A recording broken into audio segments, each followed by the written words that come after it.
more things left on the agenda tonight. Right now, we're going to move on to our featured speakers. We have two featured speakers tonight. The first one is Travis Paulson. Travis is a three-time state champ, had a record in high school of 174-3. He has numerous college and international accomplishments in wrestling, and I'm not even going to attempt to lay those out, because we're talking about Lewis Central wrestling here. He's currently the assistant coach at Iowa State, so come on up, Travis.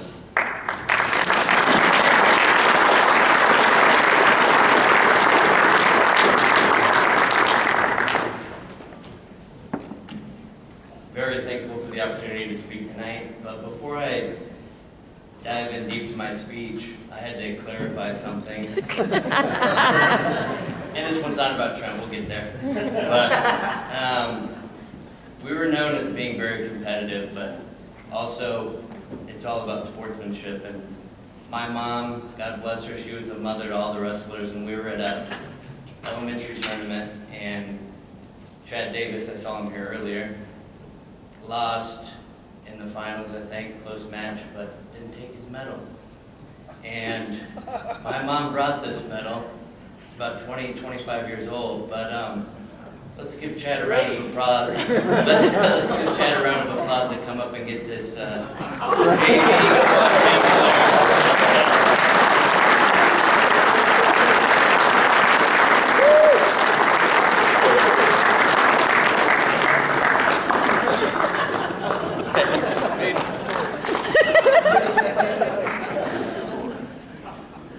But being a part of Lewis Central, the wrestling program from '99 to 2002 is something that's just priceless to me, and I wouldn't trade anything for it. And to understand why it's so important to me, you have to rewind it a little bit. And people that knew my brother and I before right around middle school, younger age, it was usually, if they saw us coming, it was, oh, insert choice word, the twins are coming. And we were about as ornery as they came, and we're always finding ways to get in trouble. And I remember in middle school, out of 6th through 8th grade, my brother had the second highest demerits in the entire middle school, and he was proud of it. And so just the where we started and where we came from and what we learned while we were part of Lewis Central's program, from going from that and fast forwarding to after we graduated high school to graduating from Iowa State, and my brother was an NCAA champion. I was a 3-time All-American, Dean's List, and just how much my life changed from some of the things I learned while I was part of the program, and that's why I wouldn't trade it for anything. But a lot of times when our team gets brought up, I get asked a question about how were you guys able to do what you were able to do? And sometimes it's just bits and pieces, whatever you have time for, but I wanted to kind of clear it up and make it clear for everyone tonight how we were able to do some of the things. And when you think about Lewis Central Wrestling, it's always had great leadership. And I know I've heard nothing but great things about Lev, and I don't want to name a lot of names because I'll miss a lot, but I can relate personally to Massey because he was my coach. And for me, I wrestled until I was 29 years old, started in 2nd grade, so I've had a lot of coaches, and I've been coached by Olympic champs, world champs, national champs, and accomplishments don't matter, and I've never had a coach that puts everything that emulates a coach as Keith Massey. And Lewis, it's just something that, when he brought up integrity, that's huge, and you don't always see that. And it was just an honor being a part of that. And there's a few things why he was such a great leader. One was, he always surrounded himself with great people. And I mean, McCall, he was an All-American at Iowa State, Schwab, Anderson, Kilgards, Baker, Smith, just everybody always came in, and it was, no one had an ego. It was never about them. It was always about the athletes and helping them accomplish their goals, and that's just something pretty special. And also, he just one thing about him, he created a culture and a standard, and once he set that standard, he held you to that standard. It wasn't, you're close, so you're fine. It was, you meet the standard, or I don't know how much longer you're going to be around. And like, there's tons of different examples, but one of them, well, first of all, with the standard, let me clarify that. It wasn't just about wrestling. A lot of times it's just be the best wrestler you can be, all about sports, but where he wanted to influence young men to be just young men of character, and it was go to class, be on time, respect your elders, just a lot of basic stuff that it just carried into everything that you need moving forward. And there's too many to list, but just the work ethic, the attitude, how he came into practice every day with just very positive, and he always had a goal and just organized. But a lot of people in this room know what I'm talking about. I won't do a good enough job explaining it, but there was a standard set. And one story that kind of stuck out to my mind, one year, my freshman year, we had a good team. I think we might have placed top 3 as a team. We had a couple of state champs or a couple of state finalists, I think 4 or 5 placers, and there was a rumor going around that a couple guys on the team made a poor decision, alcohol involved, no arrest, nobody got in trouble, but it could have easily been swept under the rug. But all that had to happen was for Massey to hear that, and of course he researches, finds out who's involved, and anybody that was even associated with it wasn't allowed to wrestle at state duels. And we could have done something that year. We had a good team, and just thinking back, that's very rare. I mean, no arrests, no real evidence. It was just, no, this is the standard. And that's a big opportunity. And to sit 4 or 5 year starters at a time like that, I mean, he brought up integrity earlier, and that's integrity.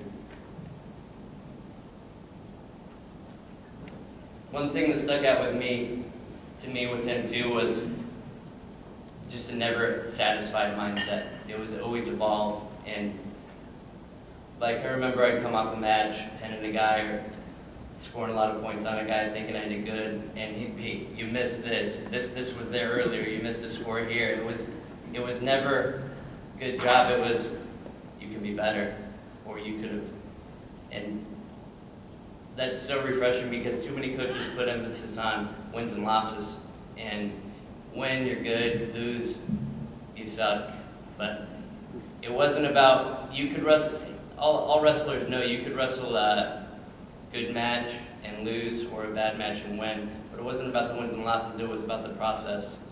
And once you put the emphasis on the process instead of the result, I mean, you can go, it takes you places very fast, and Massey was great at that. Another thing about Massey is, he brought up that story earlier about there was never a guy in the room where he felt like he couldn't contribute somehow. And there's a saying that athletes don't care what you know unless they know that you care. And it was never a question that Massey cared. He'd roam the hallways and find some of the people you wouldn't even think of that would like to wrestle, but he'd find them, think about how it could help them out, and he'd get them to go out, and he genuinely wanted to change people's lives. And it was never about him. That's just a really cool thing. And also, it wasn't just about wrestling. You come in, hey, how are you doing in school? How's your family? How's everything going with your social life? Just stuff like that, that he cared about the whole process, not just the sport. And one thing, he brought up that no one would outwork us, and that's true. I can testify to that. No one outworked us. We had 6 a.m. morning runs and lifts, and I remember my mom had the great idea, I think we were in 7th or 8th grade, for us to go and try one of those voluntary morning runs. And we were still pretty immature, and after we get done with the run, Trent and I were like, who the heck would volunteer for this? And I think Trent mentioned something about child abuse. But he just taught work ethic, and hard work pays off, and when you continue to do the right things, it eventually just becomes a matter of time. And then I also remember a story with those morning runs. Blake Anderson was a stud athlete for us, and I think he was a returning state champ. In the beginning of the season, he missed a few runs, and I was fortunate to be near Massey when he was talking to Blake, and he was like, Blake, where were you this morning? Coach, I didn't think they were mandatory. I thought those were volunteer runs. Oh, so you're satisfied with where you're at? Oh, all right, I guess I won't worry about it. But just little stuff like that he held people to that standard. And along with that, Coach Massey understood what buttons to push.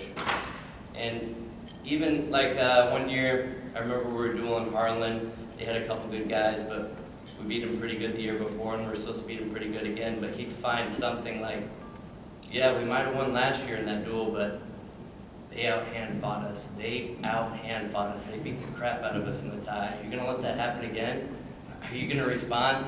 And he'd just find a way to be like, I'm not letting that happen. I'm going to go get these guys. And another one, I remember he used to wrestle us hard, and we'd do grind matches, and he'd be going, I mean, he wrestled in college. He still had a few tricks and definitely better technique than at the time that I had. And I remember in certain situations, I might concede a position, or he'd win a situation on toughness, and he'd whisper in my ear, whoever the guy's name was at the time, this is what Sinius wants, or this is what Galloway wants. And that's all the motivation you need as a wrestler. And he just knew what buttons to push. And another state duels, that story I was talking about earlier with state duels about integrity, we had to do a vote, the starters that were going to wrestle in this, if we wanted to send our team, because we were going to forfeit so many and that we wouldn't be able to compete. And we did an unofficial vote in the locker room, and everyone was like, no, we're not wrestling. I mean, there's no way we can win, and we have to cut all this weight, and all selfish reasons. But we all agreed that we were going to say, no, we're not going to go. And I remember we lined up in weight class order, and I was 112, so I was sitting in the front, and everyone was behind me. And Massey was talking to the team, and he said, all right, we got to vote, and we got to figure out if we're going to send a team to these state duels. So raise your hand if you don't want to wrestle on this. I'll completely understand. And I'm in the front, and I think everyone's agreeing with me. Everyone's sticking to this brotherhood. And so I raise my hand, and I'm the only one that raised my hand. And immediately Massey said, you don't want to wrestle? I can't even think of the guy's name, but he was, what was his name? Barnes. Yeah, Barnes. I won state that year, and he got third. He was my closest match at the state tournament. And it wasn't about, I didn't care about wrestling him. I was 15 pounds over, but in front of everybody, oh, you don't want to go to state duels because you'll have Barnes again. It was a close match in the semis, and I didn't care about making weight. I mean, I had a point to prove after that, and he just understood exactly what to say at the right time. And I mean, just a special, special coach. But another thing that was great about the team was it was a brotherhood. And you never had to look very far. If you wanted to get an extra drill in or an extra run in, there was always someone willing, because as a group, collectively, we wanted to accomplish something special. And you guys sitting in that row, got announced for districts, build each other up. Great teams, they're a family. And they bring out the best in each other, and they don't accept anything but the best. And part of that brotherhood, when I'm talking about accountability, there'd be different situations, like we were talking about those morning runs. If someone didn't show up, we grab them in the hallway. Where were you?